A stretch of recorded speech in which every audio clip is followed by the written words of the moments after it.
Unlike other franchises which a film and the subsequent sequels are very different from each other, all the Jurassic Park films do a good job at feeling like they're in the same cinematic universe.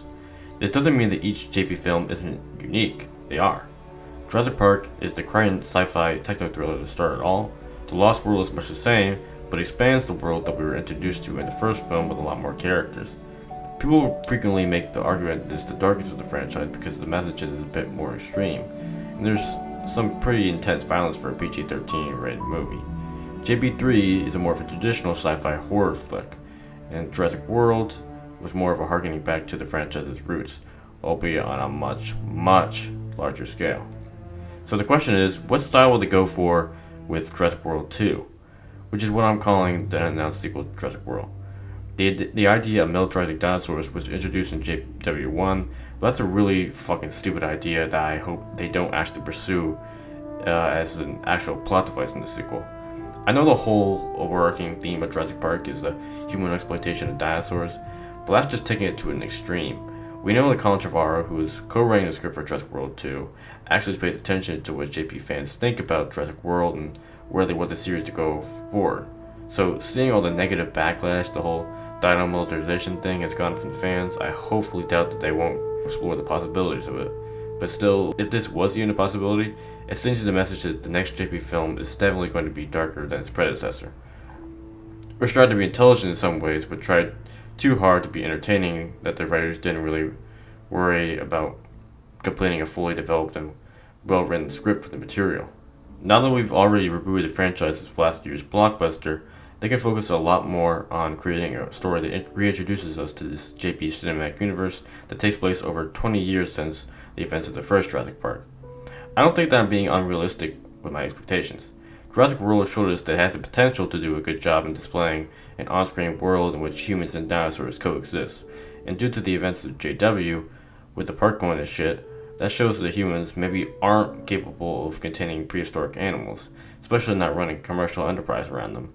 Although it wasn't actually mentioned in the film, on the global marketing websites constructed around the film actually gave some cool new insight into what goes on beyond the park in this new JP cinematic universe. We learned that the Maserati Corporation and InGen use dinosaurs not just for entertainment, but for finding cures to human diseases and other scientific benefits like that. If the writers want to make an engaging story about the cinematic world, they could really use that to their advantage by working a world debate over the exploitation of cloned extinct creatures into the story. Sequels can be really good when they make up for the mistakes of the film or the films that preceded them. This year's Captain America Civil War did that by telling a story in which the Avengers are being pushed to be monitored by the United Nations after the destruction that occurred across several MCU movies. Now, I know that the destruction and mayhem that happened in Jurassic World isn't comparable to that of the first Avengers movie, but if something like that happened at a world-famous island resort, we can back to the world talking about it for a while, so the writers really need to get on that for a sequel. Besides the story, thematically, I think this film will be a lot more small-scale than its predecessor, or at least that's what I want. 10 Cloverfield Lane really showed both audiences and filmmakers that you don't have to dramatically size up the circumstances when you make a sci-fi sequel.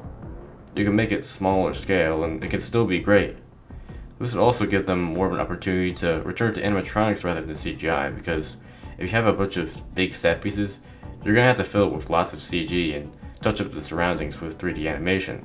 But if you stick with smaller set designs, not only does the film look that more realistic, but it breathes a lot more life into the picture. Of course, this means we probably won't get to see huge dinosaurs like T-Rex, Brachiosaurus, Spinosaurus, or Mosasaurus, which I know isn't a dinosaur, thank you. But it means sacrificing them for a better and more well-rounded story. I'm fine with that.